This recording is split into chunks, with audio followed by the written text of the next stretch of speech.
اعوذ باللہ من الشیطان الرجیم بسم اللہ الرحمن الرحیم اللہم صلی علی محمد وعلی آل محمد کما صلیت علی ابراہیم وعلی آل ابراہیم انک حمید مجید اللہم بارک علی محمد وعلی آل محمد کما بارکت علی ابراہیم وعلی آل ابراہیم انک حمید مجید رب اشرح لی صدری ویسر لی امری واحلل عقدۃ من لسانی یفقہوا قولی۔ تیسرے وحی کی نزول کے تعلق سے سورہ مزمل کی جو ابتدائی آیات تھیں وہ ہم نے پچھلے دفعہ پڑھ لیا تھا، اور پہلی تین وحی جو اللہ کے رسول صلی اللہ علیہ وسلم پہ اتری ہے ان کے درمیان ایک کمپیریٹیو انالیسس ہم نے کیا تھا، اور یہ سمجھنے کی کوشش کی تھی کہ ابتدائی جو انسٹرکشن اللہ کے رسول صلی اللہ علیہ وسلم کو دیا گیا اس سے اسلام کے ایک مزاج کو سمجھنے میں مدد ملتی ہے، اور اسلام کی اہم ترجیحات کو سمجھنے میں مدد ملتی ہے۔ جیسا میں نے بتایا کہ پہلی تین وحی جو ہیں وہ تین موضوع سے ریلیٹڈ اتری، یعنی اگر مجموعی طور پہ کلیکٹیولی ان کو جوائن کیا جائے تو پہلی جو ہے وہ اتری ہے علم کے تعلق سے، اقرا، اور دوسری اتری تھی قم، جو اللہ کے رسول صلی اللہ علیہ وسلم کو کھڑے ہونے کا حکم دیا گیا دعوت و تبلیغ کے خاطر، اور اسلام کے پیغام توحید کو، اللہ کی عظمت کو، اللہ کی کبریائی کو علل اعلان بیان کرنا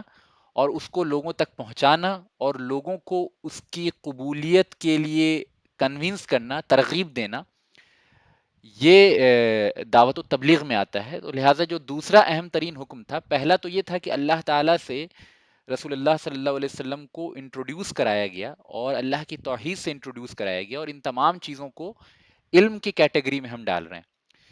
دوسری یہ کہ جب علم کی اہمیت کو واضح کر دیا گیا اور دین کی سب سے بنیادی چیز یعنی توحید، یعنی اللہ رب العالمین کی تنہا عبادت جو ہے، اس کے گہرے معنوی پہلو کو جب اللہ کے رسول صلی اللہ علیہ وسلم کو سمجھا دیا گیا، تو دوسرا حکم جو نازل ہوا ہے آپ صلی اللہ علیہ وسلم کے اوپر، وہ ہے قم فانذر، کہ اے نبی کھڑے ہو جائیے اور لوگوں کو ڈرا دیجیے۔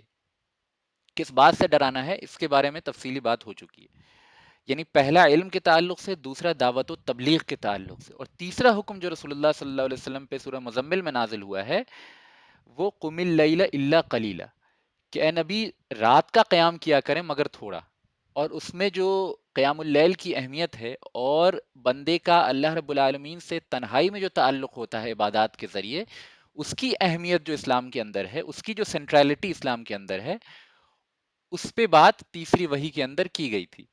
تو گویا کہ تین وحی کو اگر ہم ساتھ میں دیکھیں تو وہ کیا حکم ہے کہ اقرا قم قم، یعنی علم کا حکم ہے، تبلیغ کا حکم ہے، اور اللہ رب العالمین سے بندے کا انفرادی اور اجتماعی سطح پہ جو تعلق بنے گا، جو تعلق مضبوط ہوگا، اس تعلق کی سینٹرالٹی کا بیان جو ہے وہ ہوا تھا۔ تو ان تین ابتدائی حکم کے بعد جب یعنی مسلمانوں کی تعداد جو ہے صحابہ کرام میں تقریباً 40 حضرات جو ہیں وہ انہوں نے اسلام قبول کر لیا تھا، اور ان کی تقریباً جو ہے میں نے آپ کو رف لسٹ 3-4 لیکچر پہلے دکھایا بھی تھا، اور اس میں جو اہم ترین صحابہ ہیں 6-7-8 صحابہ، ان کا ذکر میں نے آپ کے سامنے کچھ تفصیل کے ساتھ بھی کیا تھا۔ تو اب ہم تقریباً دعوت کے دوسرے تیسرے سال کے یعنی دوسرے اور تیسرے سال کے درمیان میں پہنچ چکے ہیں، اور ابتدائی وہی یعنی کئی ساری نازل ہو چکی ہیں، اب تین ہی نہیں ہیں بلکہ ٹکڑے ٹکڑے میں کئی آیات آپ صلی اللہ علیہ وسلم کے اوپر اس وقت تک نازل ہو چکی تھی، اور ان 40 لوگوں کے تقریباً 40 لوگوں کے قبول اسلام کے نتیجے میں یہ ہوا کہ قریش کے اندر تقریباً جتنے بھی سب ٹرائبز تھے، جتنے بھی چھوٹے چھوٹے اور بڑے بڑے خاندان تھے، جتنے بھی چھوٹے چھوٹے قبیلے تھے قریش کے اندر اور مکہ کے اندر بالعموم، ان میں ایک یا دو شخص کوئی نہ کوئی ایسا ضرور ہو گیا جس نے اللہ کے رسول صلی اللہ علیہ وسلم کی دعوت کو قبول کر لیا۔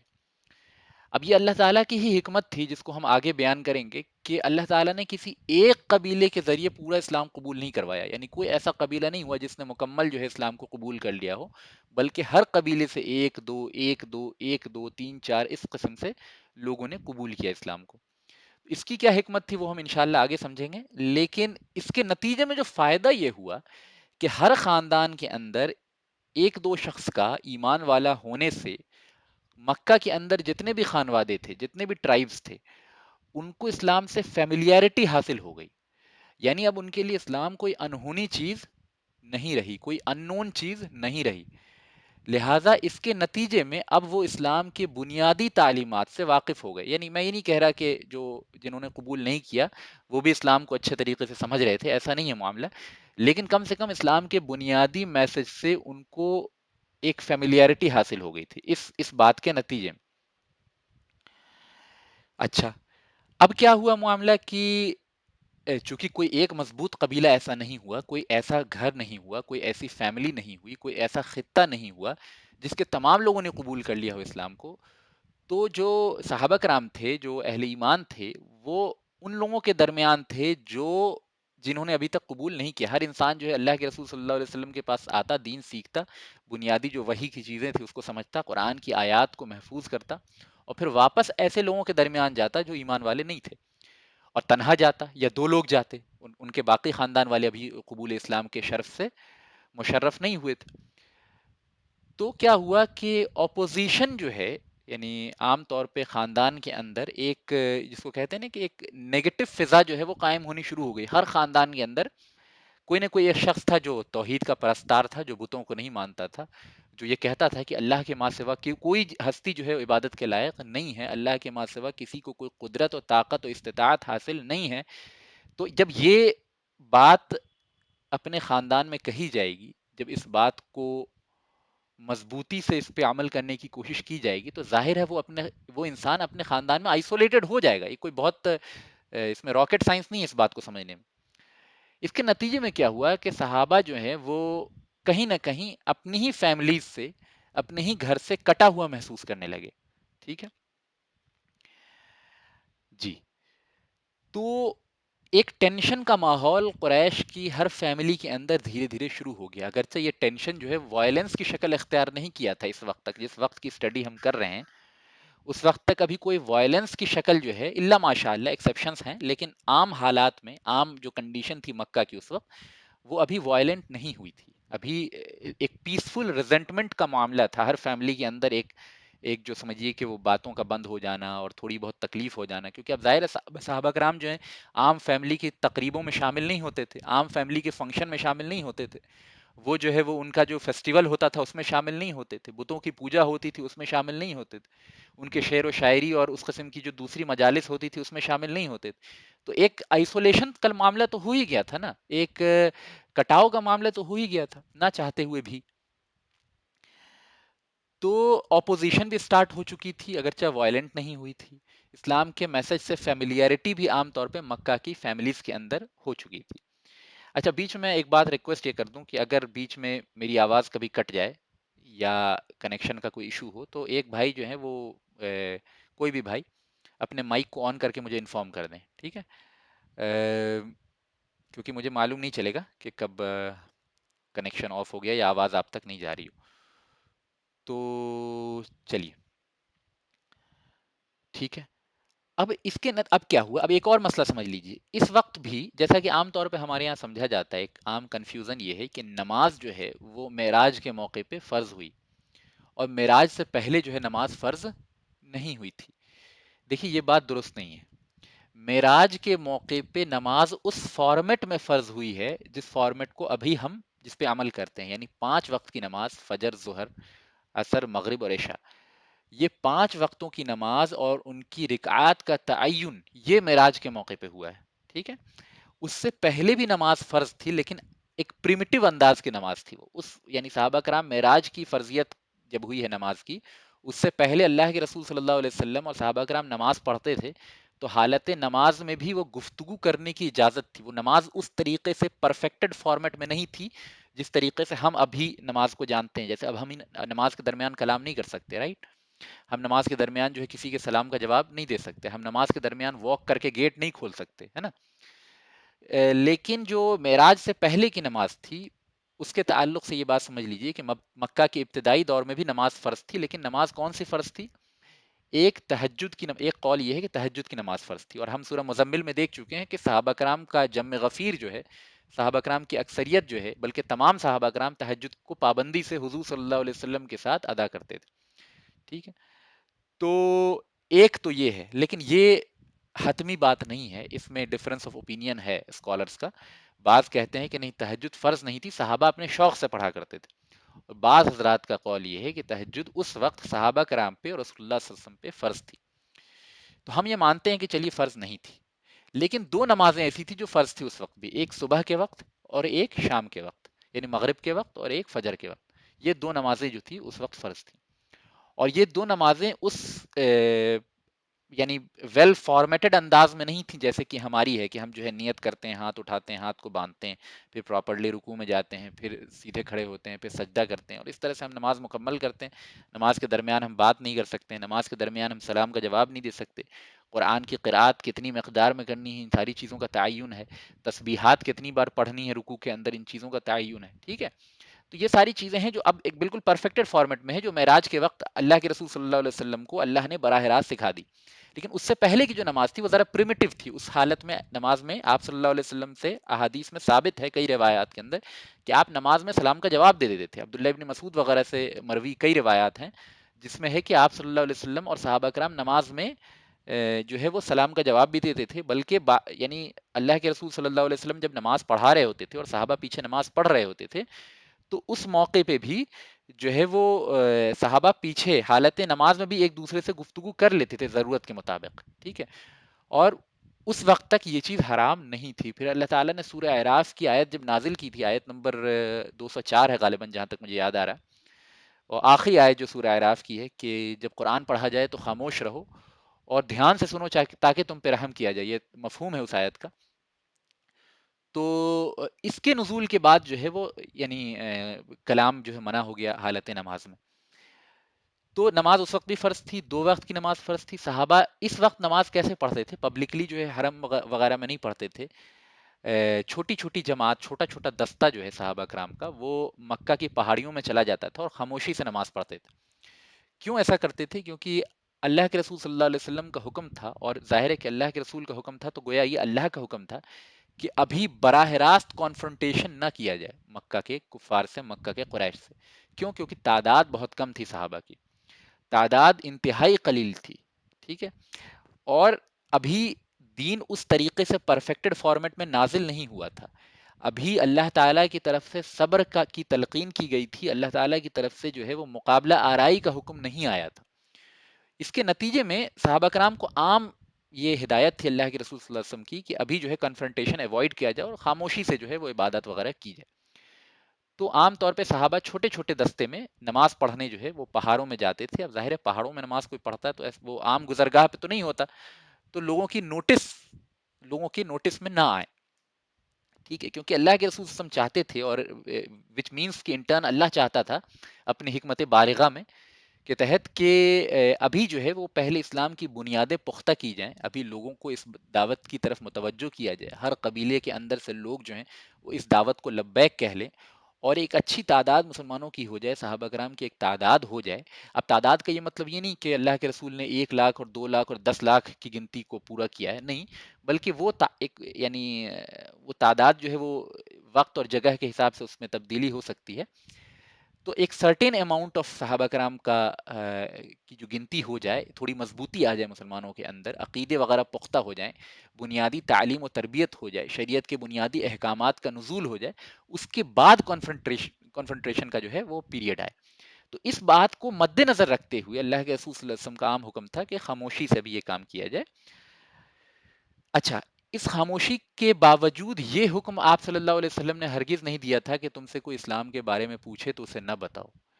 اس کے اس خاموشی کے باوجود جو ہے، اس کمی اور قلت کے باوجود، اس کمزوری کے باوجود، یہ حکم ہرگز نہیں تھا کہ تم سے کوئی دین کے معاملے میں کوئی بات پوچھے تو غلط سلط بتا دو اس کو اپنے پروٹیکشن کے لیے.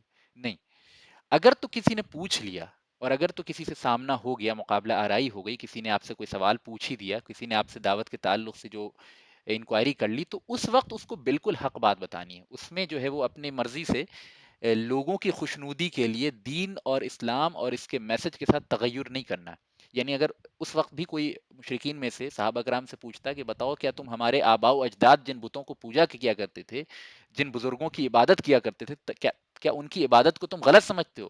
تو صحابہ کبھی جو ہے گول مول بات نہیں کرتے تھے. یہ نہیں کہتے تھے کہ نہیں نہیں ہم غلط نہیں سمجھتے، وہ بھی ٹھیک ہے، یہ بھی ٹھیک ہے. نہیں، بلکہ صحابہ کا یہ معاملہ جو تھا، یہ امر بالکل کلیئر تھا صحابہ کی نگاہوں میں، اور ان کے قلوب پہ یہ بات بالکل واضح تھی کہ ہر وہ ہستی جس کی عبادت اللہ کے ماں سوا کی جا رہی ہے، یہ عبادت فی نفس ہی انتہائی گمراہ کن عمل ہے، ٹھیک ہے، اور یہ اللہ تعالیٰ کے خلاف بغاوت ہے، اور یہ انتہائی بہت بڑا جرم ہے، اور یہ بات صحابہ کرام بیان بھی کرتے تھے، لیکن خود سے کنفرنٹیشن جو ہے، خود سے جھگڑا مول نہیں لیتے تھے اس وقت تعداد کی قلت کے بنا پہ، لیکن کبھی بھی حق کو ڈائلوٹ نہیں کرتے تھے، ٹھیک ہے۔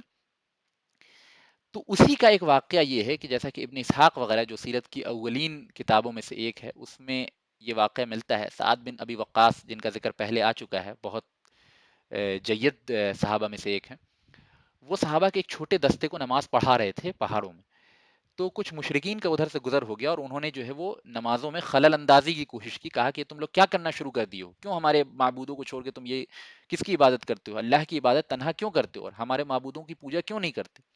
تو بہرحال وہ بحث و مباحثہ جو ہے وہ وائلنٹ شکل اختیار کر گیا، اور یعنی تھوڑی بہت پتھر بازی بھی وہاں پہ ہو گئی۔ اس کے نتیجے میں کیا ہوا کہ مشرکین کا غصہ مسلمانوں کے پرتی اور صحابہ کرام کو لے کے بڑھ گیا۔ تو اس انسیڈنٹ کے بعد یہ جو پہلی مٹبھیڑ ہوئی ہے سعد بن ابی وقاص اور ان کے چھوٹے دستے اور مشرکین کے درمیان، اس کے بعد اللہ کے رسول صلی اللہ علیہ وسلم نے الارقم ابن ابی ارقم کا گھر، جو ایک پہاڑ یعنی بنو مخزوم کے علاقے میں چھوٹا سا پہاڑ تھا، اسی کے پاس یعنی الارقم ابن ابی ارقم یہ صحابی ہیں، اور انہوں نے اسلام قبول کر لیا تھا، اگرچہ انہوں نے اپنا اسلام ظاہر نہیں کیا تھا۔ تو ان کے گھر کا تعین ہوا کہ اللہ کے رسول نے کہا کہ اب ہم ان کے گھر پہ ملا کریں گے، اور وہاں ہی جو ہے تدریس کا کام جو ہے، دین کی تعلیم کا کام جو ہے، عبادت کا کام جو ہے، اور اس طرح کے دوسرے امور جو ہیں وہیں ہوا کریں گے۔ یعنی گویا کہ وہ ایک ریلنگ پوائنٹ ہوا، ایک کلیکٹنگ، یعنی ایک یوں کہہ لیجیے کہ صحابہ کرام کے اور اللہ کے رسول صلی اللہ علیہ وسلم کے جمع ہونے کا مقام ہوا، اور یہی وہ جگہ بنی جہاں اللہ کے رسول صلی اللہ علیہ وسلم کے اوپر جو بھی وحی کا نزول ہوتا تھا، جو بھی قرآن کی آیات آپ کے اوپر اترتی تھی، ان کی تعلیم و تدریس کا کام اسی گھر میں شروع ہوا۔ تو گویا کہ یہ جو بیت الارقم یعنی حضرت ارقم کا گھر جو تھا، جس کو دار الارقم بھی کہتے ہیں، یہ پہلا سینٹر تھا اسلام کا، یہ پہلا ٹیچنگ اسپاٹ تھا مسلمانوں کا، اور یہ یوں کہہ لیجیے کہ پہلا مدرسہ تھا اللہ کے رسول صلی اللہ علیہ وسلم نے جس کو اسٹیبلش کیا تھا، اور یہ قبیلہ بنو مخزوم کے علاقے میں تھا۔ اب اس کے بارے میں ہم تھوڑا آپ کو یوں سمجھا دیں کہ مکہ کے اندر قریش میں تین بڑے سب سے میجر جو قبیلے تھے وہ تین تھے، اور بھی بہت سارے قبائل تھے، لیکن جو سب سے تین پاورفل قبیلے تھے وہ تین تھے۔ ایک بنو ہاشم جس سے اللہ کے رسول صلی اللہ علیہ وسلم کا تعلق تھا، دوسرا بنو مخزوم، بنو مخزوم سے ابو جہل تھا، ٹھیک ہے۔ میں مشہور ہستیوں کا ذکر کر رہا ہوں۔ بنو ہاشم سے کون کون تھے؟ اللہ کے رسول صلی اللہ علیہ وسلم ہو گئے، حضرت حمزہ ہو گئے، ابو طالب ہو گئے، علی ابن ابی طالب ہو گئے، عبد المطلب ہو گئے، یہ حضرات جو ہیں وہ بنو ہاشم سے تھے۔ بنو مخزوم میں مشہور شخصیات کون کون سی تھیں؟ بنو مخزوم میں مشہور شخصیات جو ہیں، ابو جہل تھا، اکرمہ تھے، خالد بن ولید، ان کا تعلق بھی جو ہے وہ بنو مخزوم سے تھا۔ یہ سب ابھی کافر تھے، ابھی انہوں نے اسلام قبول نہیں کیا تھا۔ ابو جہل تو اینڈ تک قبول نہیں کرے گا۔ اور تیسرا بڑا قبیلہ جو تھا قریش کے اندر، وہ بنو امیہ کا قبیلہ تھا، اور بنو امیہ کے قبیلے کے مشہور شخصیات حضرت سفیان، ابو سفیان، ٹھیک ہے، اس وقت تک وہ کافر ہی تھے، حضرت معاویہ، حضرت عثمان، یہ حضرات جو ہیں وہ فیمس شخصیات ہیں بنو امیہ سے، ٹھیک ہے۔ تو یہ تین بڑے قبائل تھے، اور یہ بھی ذہن میں رکھ لیجئے کہ دور جاہلیت میں بنو ہاشم اور بنو مخزوم کے درمیان ایک ٹسل کا معاملہ ہمیشہ سے تھا، کیونکہ شرف کے اعتبار سے، شرافت کے اعتبار سے بنو ہاشم کی ایک اپنی پوزیشن تھی، ایک اپنا تقدس تھا عرب کے اندر، اور عبد المطلب کی کیا پوزیشن تھی اس کو آپ جانتے ہی ہیں، آلریڈی اس کو ہم نے ڈیٹیل میں ڈسکرائب کیا ہوا ہے اپنے انیشیل دروس میں۔ اور پھر بنو مخزوم جو ہیں وہ فائٹنگ اسکلز میں بہت اچھے تھے، پولیٹیکلی مضبوط تھے، تو کہیں نہ کہیں ایک وہ جو ٹسل کا معاملہ تھا بنو ہاشم اور بنو مخزوم کے درمیان، وہ قائم رہا تھا دور جاہلیت میں بھی۔ اسلام آنے کے بعد بھی بنو مخزوم نے ہی انیشلی سب سے زیادہ مخالفت کی ہے اللہ کے رسول صلی اللہ علیہ وسلم کی۔ اس کے پیچھے قبائلی عصبیت کا بھی دخل تھا، کیونکہ اب بنو مخزوم جو ہے وہ اس بات سے کافی کڑھے ہوئے تھے کہ بنو ہاشم میں سے ایک نبی جو ہے وہ آ گیا ہے، جس کی وجہ سے بنو ہاشم کو عزت زیادہ مل رہی ہے، بنو ہاشم کی طرف لوگوں کی توجہ زیادہ ہو رہی ہے، لہٰذا بنو مخزوم نے سب سے زیادہ ابتدائی دور میں جو ہے مخالفت کی، اور بنو مخزوم کا جو لیڈر تھا ابو جہل، اس نے سب سے زیادہ مخالفت کی. آگے اس کا بیان کئی دفعہ آئے گا. تو یہ جو تھے ارقم جو تھے، ان کا تعلق بنو مخزوم سے ہی تھا. ٹھیک ہے. اور بنو مخزوم جیسا کہ میں نے بتایا کہ اللہ کے رسول صلی اللہ علیہ وسلم کے قبیلے کے سب سے شدید ترین مخالفین میں سے تھے. ٹھیک ہے. تو یہ ارقم کا جو گھر ہے اس کا تعین ہو گیا کہ اس جگہ پہ ہم لوگ جو ہیں ملاقات کیا کریں گے، اور اس جگہ پہ دعوت و تبلیغ کا کام اور تعلیم و تدریس کا کام ہوگا. تو دارالارقم جو تھا، حضرت ارقم کا جو گھر تھا، یہ پہلا مدرسہ تھا جس کو اللہ کے رسول صلی اللہ علیہ وسلم نے خود سیٹ کیا تھا.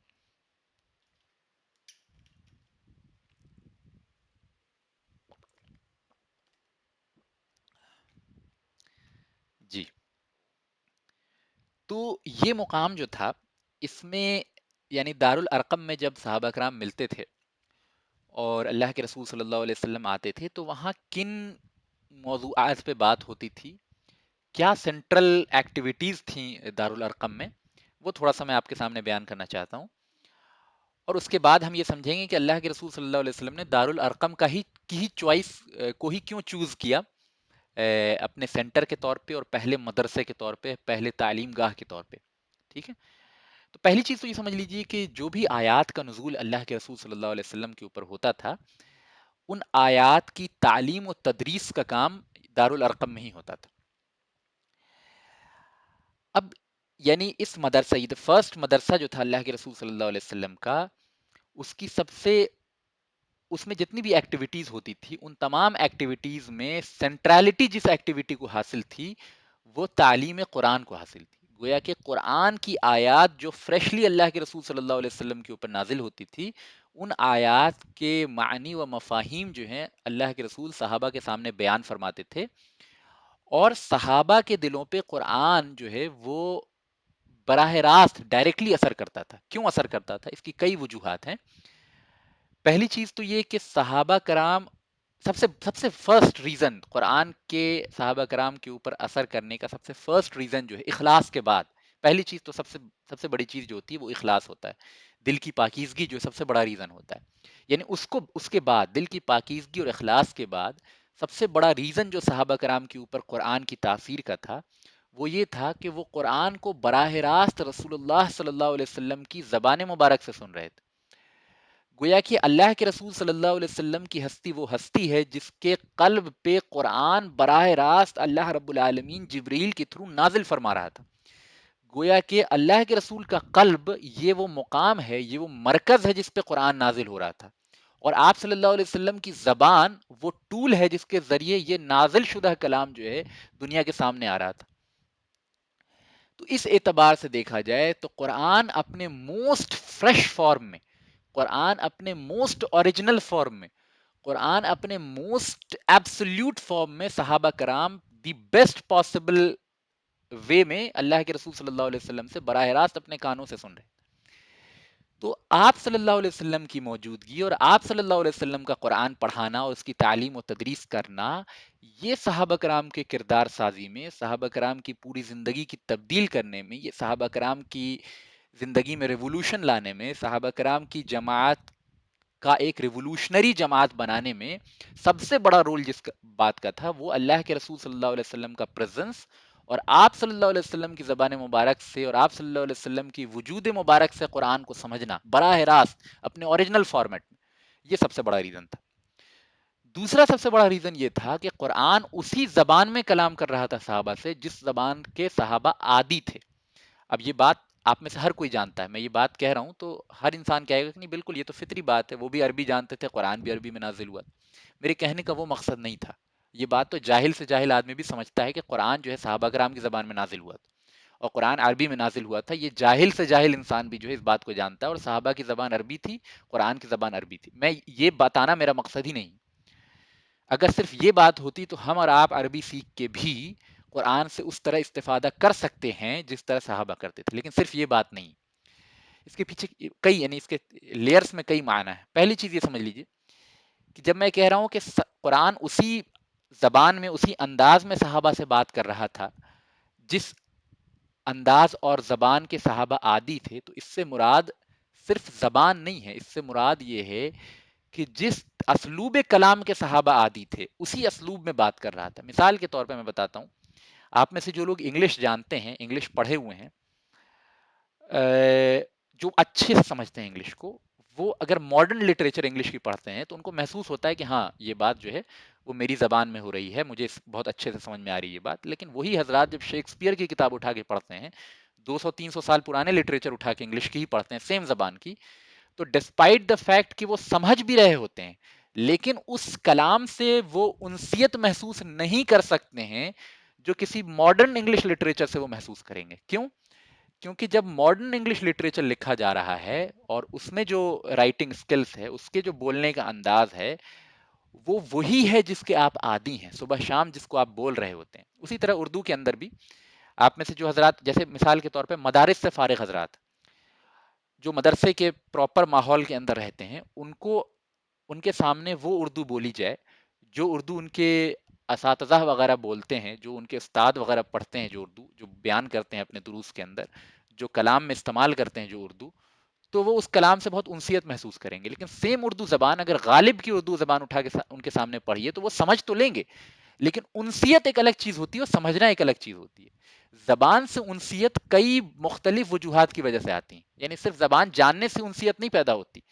آپ عربی کتنی بھی جان لیں، چونکہ آپ عربی کلچر سے واقف نہیں ہیں، آپ عربی کلچر میں نہیں رہتے ہیں، آپ اس دور کے پیداوار نہیں ہیں جس میں قرآن نازل ہوا، آپ ان اشعار سے، ان کلام عرب سے واقف نہیں ہیں جس زمانے میں قرآن نازل ہوتا تھا، آپ صحابہ کرام کے عام بول چال کے محاورے سے واقف نہیں ہیں، آپ ان کے ہنسی مذاق سے واقف نہیں ہیں، آپ ان کے روزمرہ کی زندگی کی جو ترجیحات ہیں، جو باتیں ہیں، جو جوکس ہیں، ان سے واقف نہیں ہیں.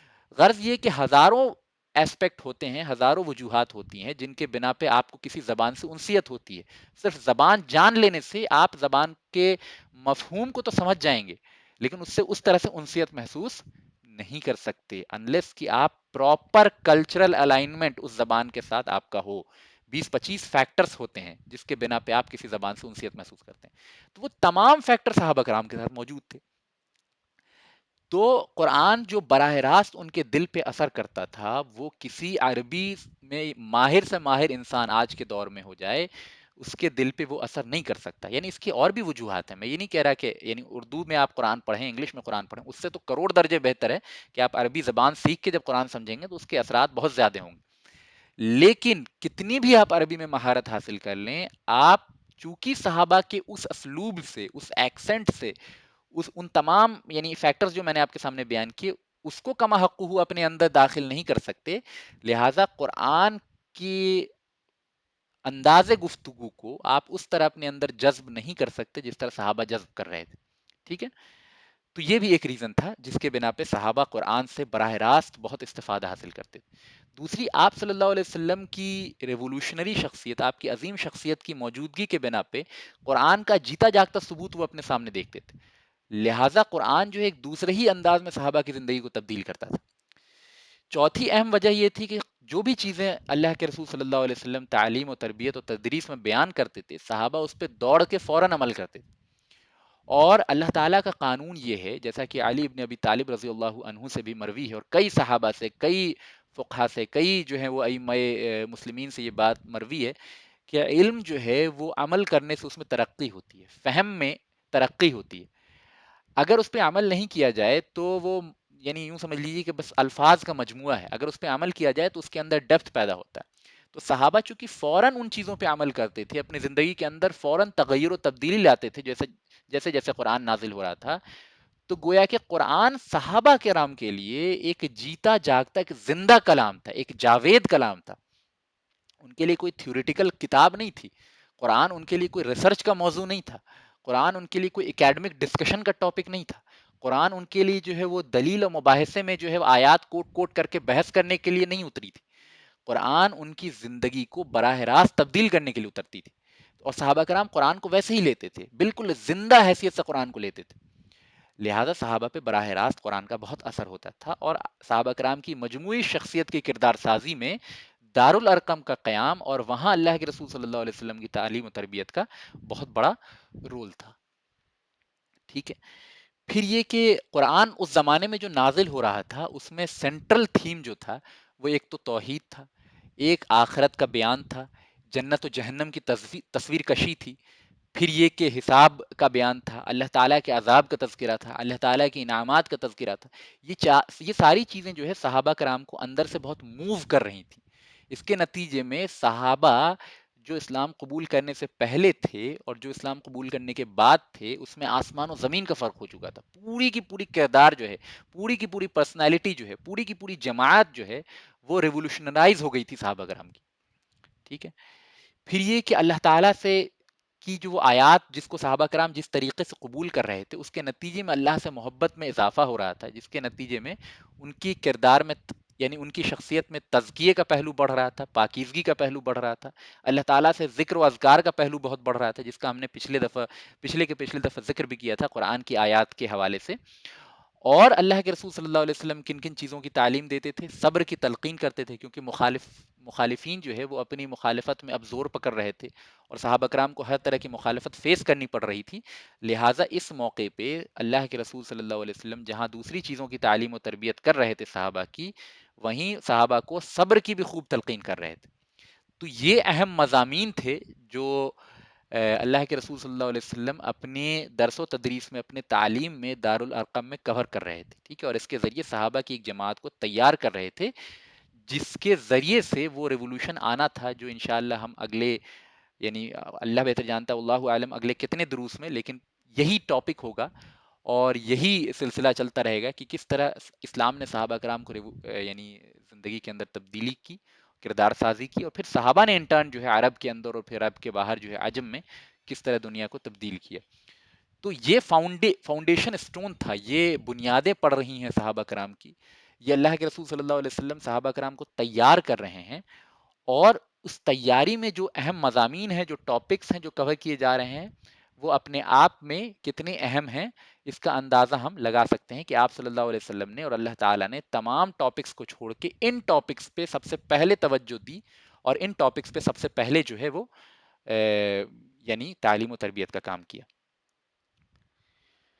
ٹھیک ہے. میں سمجھتا ہوں کہ ابھی تک جو باتیں ہوئی ہیں وہ کلیئر ہو رہی ہیں.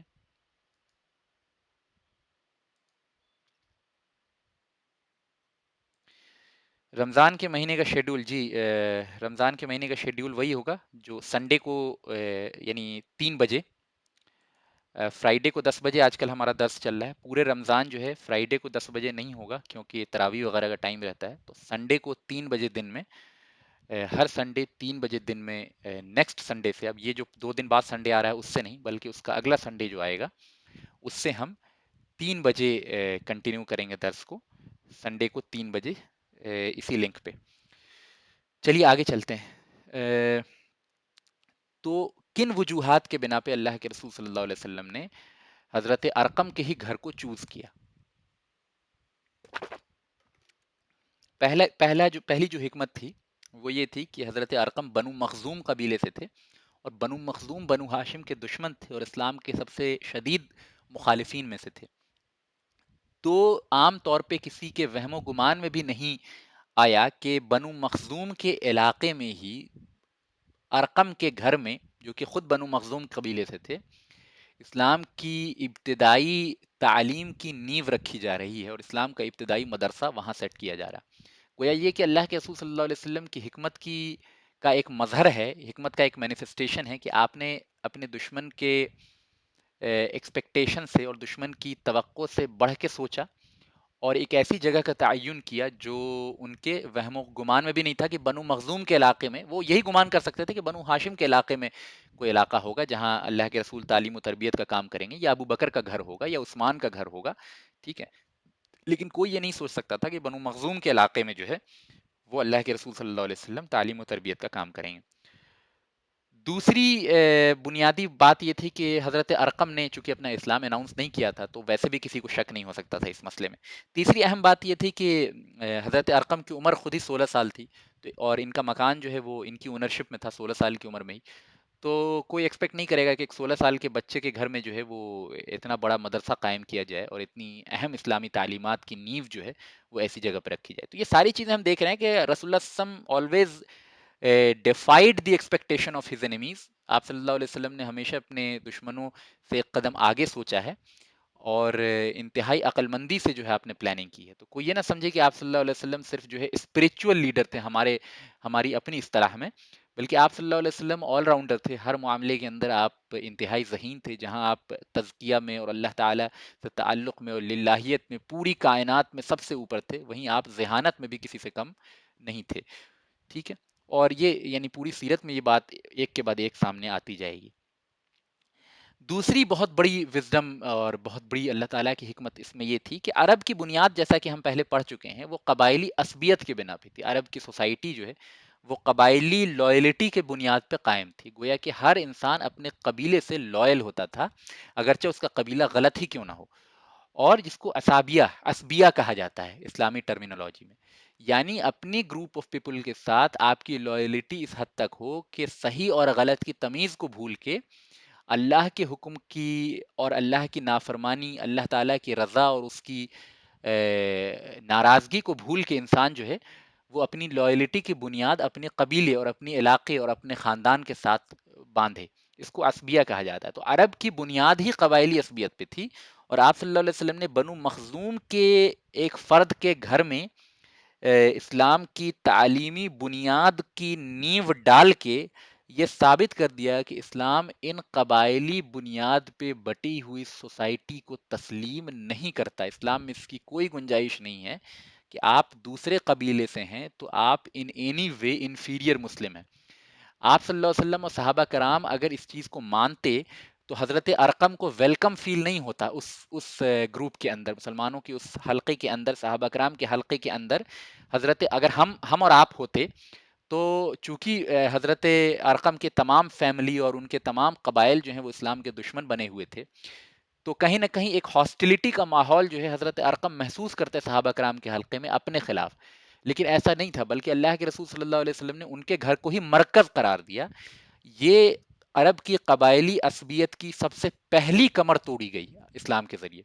گویا کہ اللہ کے رسول نے اپنی عملی نمونے سے یہ ثابت کیا، صرف زبانی تقریر کے ذریعے نہیں بلکہ عملی نمونے سے یہ ثابت کیا کہ لائلٹی کی بنیاد، ایلیجینس کی بنیاد جو ہے وہ اللہ اور اس کے رسول صلی اللہ علیہ وسلم اور اس کے دین سے محبت ہے، نہ کہ قبائلی بلونگنگ، نہ کہ فیملی ریلیشنز، نہ کہ نیشنلسٹک ریلیشنز، نہ کہ لنگوسٹک ریلیشنز، نہ کہ ریجنل ریلیشن. یعنی کسی بھی قسم کی ایسوسیشن اور کسی بھی قسم کا ایلیجینس جو ہے اس کی حیثیت، اس کی اہمیت جو ہے وہ اسلامی نگاہ میں نہیں ہے، سوائے اس کے کہ لائلٹی اور ایلیجینس کی بنیاد اللہ اور اس کے رسول صلی اللہ علیہ وسلم سے محبت اور ان کی اطاعت ہو.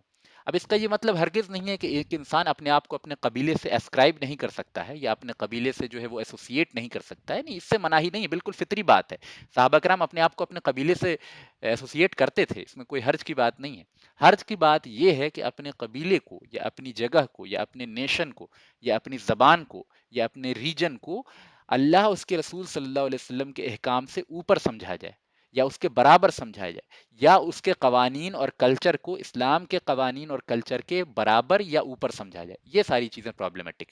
ٹھیک ہے، تو اسلام نے اس قبائلی عصبیت کی آتے ہی جو ہے وہ کمر توڑ دی. تو یہ ساری حکمتیں تھیں جن کے بنا پہ حضرت ارقم کا گھر جو ہے وہ چنا گیا اس دعوت کی ابتدائی مراحل کے لیے اور تعلیم و تربیت کے لیے. دوسری چیز ہم یہاں نوٹ کرتے ہیں کہ آپ صلی اللہ علیہ وسلم جو ہیں وہ کسی بھی چیز کی پلاننگ پراپر دماغ لگا کے، عقل لگا کے کرتے تھے، اور پراپر یعنی ویل تھاٹ پلاننگ ہوتی تھی آپ صلی اللہ علیہ وسلم کی. اندھا دھنی اور جذباتیت سے بھری ہوئی بات نہیں ہوتی تھی، بلکہ آپ صلی اللہ علیہ وسلم عقل مندی سے کوئی چیز ڈیسائیڈ کرتے تھے، اور ایک بار جب ڈیسائیڈ کر لیتے تھے تو پھر اللہ پہ پورا توکل کرتے تھے. تو لہٰذا پتہ یہ چلا کہ سنت یہ ہے کہ انسان اپنی عقلی صلاحیت کے بنا پہ ایک کام کرے لیکن بھروسہ اللہ پہ رکھے. یہاں پہ دونوں باتیں سمجھنی ضروری ہے کہ بھروسہ اس عقلی صلاحیت پہ نہیں ہونا چاہیے، اس پلاننگ پہ نہیں ہونا چاہیے، لیکن پلاننگ کے اختیار کا حکم اللہ نے دیا ہے. کسی بھی چیز کی ظاہری اسباب کو اختیار کرنے کا حکم اللہ نے دیا ہے، لہٰذا اس کو صحیح طریقے سے اختیار کیا جائے. اب کوئی انسان بیمار پڑتا ہے تو وہ دوا کھائے پراپر طریقے سے، صحیح طریقے سے، جو ماہر ڈاکٹر نے جو ریکمنڈ کی ہے دوا اس کے حساب سے کھائے. بھروسہ اس دوا پہ نہیں ہونا چاہیے، بھروسہ اللہ تعالیٰ کے شفا پہ ہونی چاہیے. البتہ دوا ہم کیوں کھا رہے ہیں؟ کیونکہ دوا کے اندر تاثیر جو ہے، دوا کے اندر جو کیمیکل ایلیمنٹس ہیں وہ اس بیماری سے لڑیں گے اور وہ ہماری امیون سسٹم کو مضبوط کریں گے، یہ قانون بھی اللہ ہی کا بنایا ہوا ہے نا؟ لہٰذا عام حالات کے اندر اسباب کو اختیار کرنا اور ویل تھاٹ آؤٹ پلاننگ کرنا یہ بھی سنت سے ثابت ہے۔ ساتھ میں دو کنڈیشن ہونی چاہیے، ایک بھروسہ اس پلاننگ پہ یا اس اسباب پہ نہیں ہونا، اس سبب پہ نہیں ہونا چاہیے۔ دوسری چیز کہ ایک بار جب آپ نے کر لیا، اپنے تئیں اپنی طاقت کی حد تک کام کر لیا، اس کے بعد بے چینی نہیں ہونی چاہیے، اس کے بعد یہ ہے کہ اللہ تعالیٰ پہ توکل ہونا چاہیے، کیونکہ رزلٹ جو ہے وہ خالصتاً اللہ کی مرضی پہ موقوف ہے، ٹھیک ہے؟ وہ آپ کی اپنی پلاننگ پہ، آپ کی اپنی کوششوں پہ موقوف نہیں ہے۔ لہٰذا رزلٹ کو لے کے بہت پینک نہیں ہونا چاہیے، بہت اینگزائٹی میں نہیں ہونا چاہیے، لیکن اپنے کام میں کوتاہی بھی نہیں برتنی چاہیے۔ آپ جائز حدود کے اندر مسنون طریقے سے پلاننگ کریں، چیزوں کو اختیار کریں، اسباب کو۔ Once you have done that then put your trust and توکل آن اللہ، ٹھیک ہے؟ اس کے بعد بے چینی نہیں ہونی چاہیے۔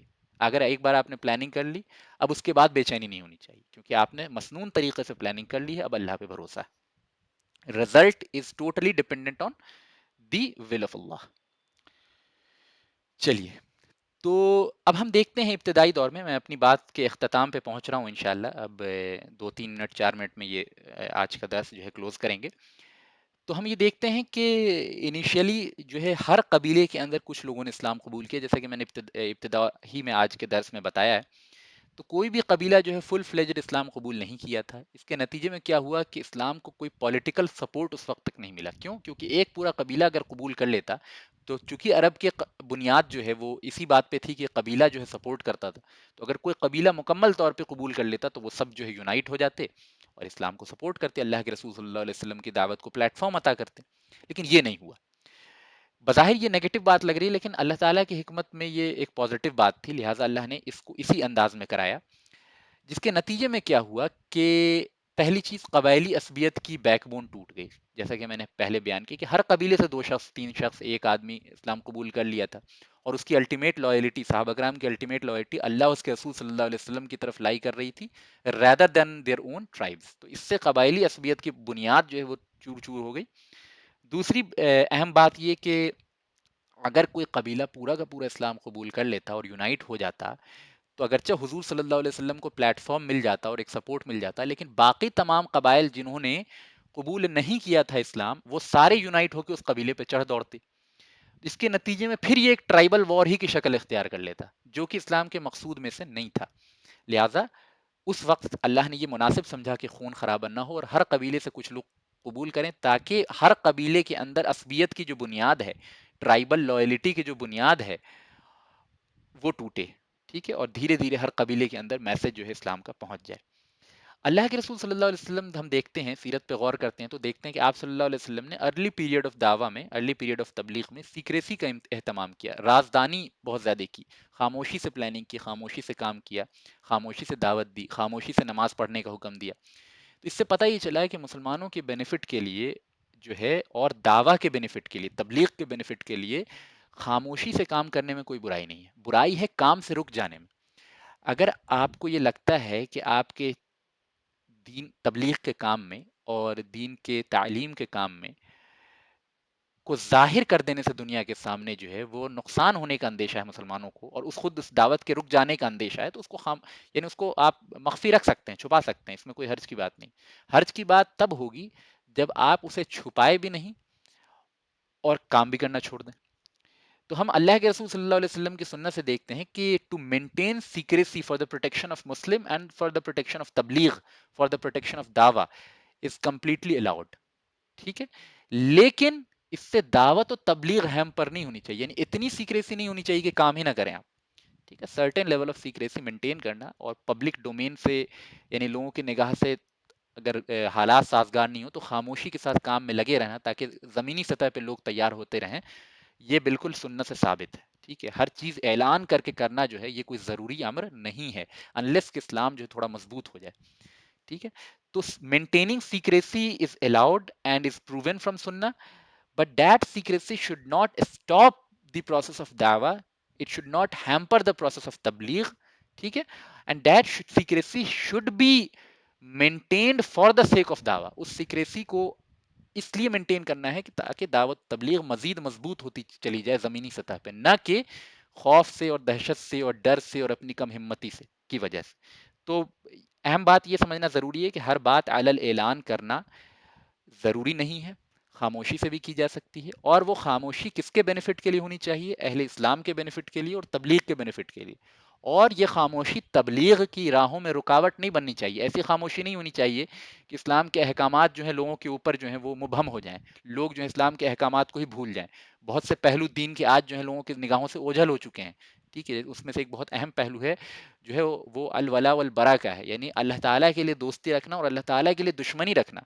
اللہ تعالیٰ کے لیے جو ہے وہ کسی کے ساتھ لائلٹی رکھنا اور اللہ تعالیٰ کے لیے ہی کسی کے ساتھ برات کا اظہار کرنا. یہ بہت اہم کانسیپٹ ہے اسلام کا، لیکن یہ بات بالکل اوجھل ہو چکی ہے کیونکہ سیکریسی کے نتیجے میں اس مسئلے پہ جو ہے وہ تعلیم و تربیت اور اس مسئلے کی درس و تدریس کا کام کیا ہی نہیں گیا، جس کے نتیجے میں امت کا ایک بہت بڑا طبقہ اس کانسیپٹ سے واقف ہی نہیں ہے. ٹھیک ہے، تو پتہ یہ چلا کہ سیکریسی ایسی ہونی چاہیے جس سے دعوت و تبلیغ کو نقصان نہ ہو جائے اور دین کا کچھ پہلو مبہم نہ رہ جائے، ویگ نہ رہ جائے، چھپا ہوا نہ رہ جائے. ٹھیک ہے، کتنی حد تک سیکریسی الاؤڈ ہے؟ یہ جو امام ہوگا، جو خلیفہ ہوگا، جو یعنی اللہ کے رسول صلی اللہ علیہ وسلم کا نائب ہوگا، اس کے ججمنٹ کال پہ ڈیپینڈ کرتا ہے. ٹھیک ہے، چونکہ یہ ہمارے پاس نہیں ہے تو پہلا پوائنٹ ہمارے لیے irrelevant ہو گیا. میں نے بتایا جیسا کہ سیکریسی اتنی ہونی چاہیے کہ اٹ شوڈ ناٹ ہیمپر دا دعویٰ. ایسا نہیں ہونی چاہیے کہ دعوت و تبلیغ کے نام پہ آپ اسلام کو ایک الگ ہی چوغا پہنا کے اور سہل پسندی کا اور آسانی کا اور لوگوں کی خواہشات کے مطابق ایک نیا دین وضع کر کے لوگوں کے سامنے رکھ دیں اور کہیں کہ یہی اسلام ہے، کیونکہ ہم دعوت کے بینیفٹ کے لیے اسلام کو تبدیل کر کے اور نرم بنا کے اور چینج کر کے اور تغیر کر کے لوگوں کے سامنے بیان کرنا. یہ نہیں ہونا چاہیے. جیسے ہی آپ نے یہ کیا ویسے ہی آپ نے اللہ اور اس کے رسول صلی اللہ علیہ وسلم کے دین کے ساتھ خیانت کی، جس کی پکڑ آپ کو کی جو ہے وہ قیامت کے دن ہوگی اور اللہ کے سامنے جواب دینا ہوگا. اور بہت بڑا طبقہ علماء سو کا اس زمانے میں موجود ہے جو یہ کام کر رہے ہیں. ٹھیک ہے، دوسری چیز یہ کہ حق جو ہے وہ چھپا ہوا نہیں ہونا چاہیے. یعنی سیکریسی ان دعویٰ should not mean that you hide some part of sharia. جیسے کہ شریعت کے اندر بعض فرائض حکم ہیں، بعض چیزیں حرام ہیں، تو اس کو چھپانا جو ہے دیٹ از ناٹ سیکریسی. اس کو نہیں چھپا سکتے آپ. یعنی گویا کہ حق جو ہے، یعنی دین جو ہے، دین کا جو تمام پہلو ہیں ان میں سے کسی پہلو کو چھپا نہیں سکتے. سیکریسی صرف ان چیزوں میں ہوتی ہے جن کا تعلق ہوتا ہے کہ بھائی یعنی اہل تبلیغ کا اور اہل دین کا کوئی میٹنگ پوائنٹ ہو، اس کے تعلق سے آپ سیکریسی مینٹین کر سکتے ہیں. نمبر آف فالوورز کتنے ہیں کسی دعوت و تبلیغ میں، اس کو آپ چھپا کے رکھ سکتے ہیں تاکہ دشمن کی نگاہوں میں نہ آئے. کوئی آپ پروگرام کر رہے ہیں دین کی دعوت و تبلیغ کا، تدریس کا، اس کو آپ کفار کی نگاہوں سے چھپا کے کر لیں. ٹھیک ہے، اسٹیٹ افیئرس ہیں مسلمانوں کے آپسی جو ریاست ہو اس کے جو افیئرس ہوتے ہیں اس میں سیکریسی مینٹین کی جا سکتی ہے تاکہ دشمنوں کو اس کی خبر نہ ہو اور جس کے نتیجے میں دشمن جو ہے اس کا غلط فائدہ نہ اٹھائیں. تو یہ ساری چیزیں جو ہے آپ صلی اللہ علیہ وسلم سے ان معاملات کے اندر سیکریسی مینٹین کرنا وقت کی نزاکت اور موقع کے مطابق جو ہے وہ ثابت ہے. لیکن that secrecy should not be in conveying the sharia, in conveying the deen of Allah, in conveying the ayat of Quran, in conveying the sunnah of messenger of Allah صلی اللہ علیہ وسلم. یہ سیکریسی جو ہے دین میں تغیر و تبدیلی کے ذریعے ظاہر نہیں ہونی چاہیے، بلکہ کن امور میں سیکریسی برت سکتے ہیں، کن امور میں خاموشی اختیار کر سکتے ہیں، کن امور کو خاموشی سے آپ کیری فارورڈ کر سکتے ہیں، اس کو میں نے کچھ قدر تفصیل کے ساتھ آپ کے سامنے بیان کر دیا. تو میں انشاءاللہ یہیں پہ اپنی بات کو کلوز کروں گا. نیکسٹ جو ہمارا لیکچر ہوگا وہ رمضان میں ہوگا. 10 تاریخ کو موسٹ پروبیبلی سنڈے ہونے والا ہے، تو 10 اپریل کو نیکسٹ لیکچر ہوگا، سنڈے کو ہوگا، 3 بجے دن میں ہوگا. اور اب ہم انشاءاللہ جو نیکسٹ ٹاپک کرنے جا رہے ہیں وہ یہ ہے، آپ کے سامنے اسکرین پہ اپیئر ہو رہا ہے، laying the foundation of Islamic beliefs in Mecca. یعنی جو ابتدائی دور میں قرآن کی بہت ساری آیات اتری ہیں توحید سے ریلیٹڈ، آخرت سے ریلیٹڈ، جنت و جہنم سے ریلیٹڈ اور عقیدے کے دوسرے اہم مضامین سے ریلیٹڈ، جن کے ذریعے آپ صلی اللہ علیہ وسلم نے صحابہ کرام کی اور اسلام کے بلیف سسٹم کی بنیاد ڈالی ہے، ان آیات میں سے چند آیت کی ہم کیس اسٹڈی کریں گے اور اس سے جو اہم رزلٹ نکلتا ہے اور اس کے جو اثرات صحابہ پہ ہوئے ہیں اس کو سمجھنے کی کوشش کریں گے، اور دعوت کا جو اگلا پروسیس ہے اس کو بھی انشاءاللہ ہم سمجھنے کی کوشش کریں گے. تو میں انشاءاللہ یہیں پہ اپنی بات کو ختم کرتا ہوں. یہ جو ٹاپکس ہیں وہ انشاءاللہ نیکسٹ لیکچر میں، نیکسٹ دروس میں کور ہوں گے. اللہ تعالیٰ سے دعا ہے کہ جو بھی ہم نے پڑھا اس کو درجہ قبولیت عطا فرمائے. رمضان کا موقع آ رہا ہے، لہٰذا آپ لوگ خود بھی جڑیں اور دوسروں کو بھی جوڑیں. رمضان میں جو ہے لوگوں کو درس و تدریس کی مجالس میں جوڑنا جو ہے وہ آسان کام ہوتا ہے کیونکہ لوگوں کے اندر خیر کا جذبہ زیادہ ہوتا ہے. تو یہ بالکل نہ سوچیں کہ پچھلے دروس چھوٹے ہوئے ہیں تو ہم یہ اٹینڈ نہیں کر سکتے، نہیں بالکل نہیں، جو لوگ پہلے کے لیکچرز نہیں بھی سنے ہیں ان کے لیے یوٹیوب پہ اویلیبل ہیں لیکچرز، اگر وہ اس کو نہ بھی سن پائیں تو بھی جہاں سے موقع ہو سکے اس کو جوائن کریں، انشاءاللہ اللہ تعالیٰ جو ہے وہ ہمیں اس پہ عمل کرنے کی توفیق عطا فرمائے۔ وآخر الدعوانا وان الحمد للہ رب العالمین۔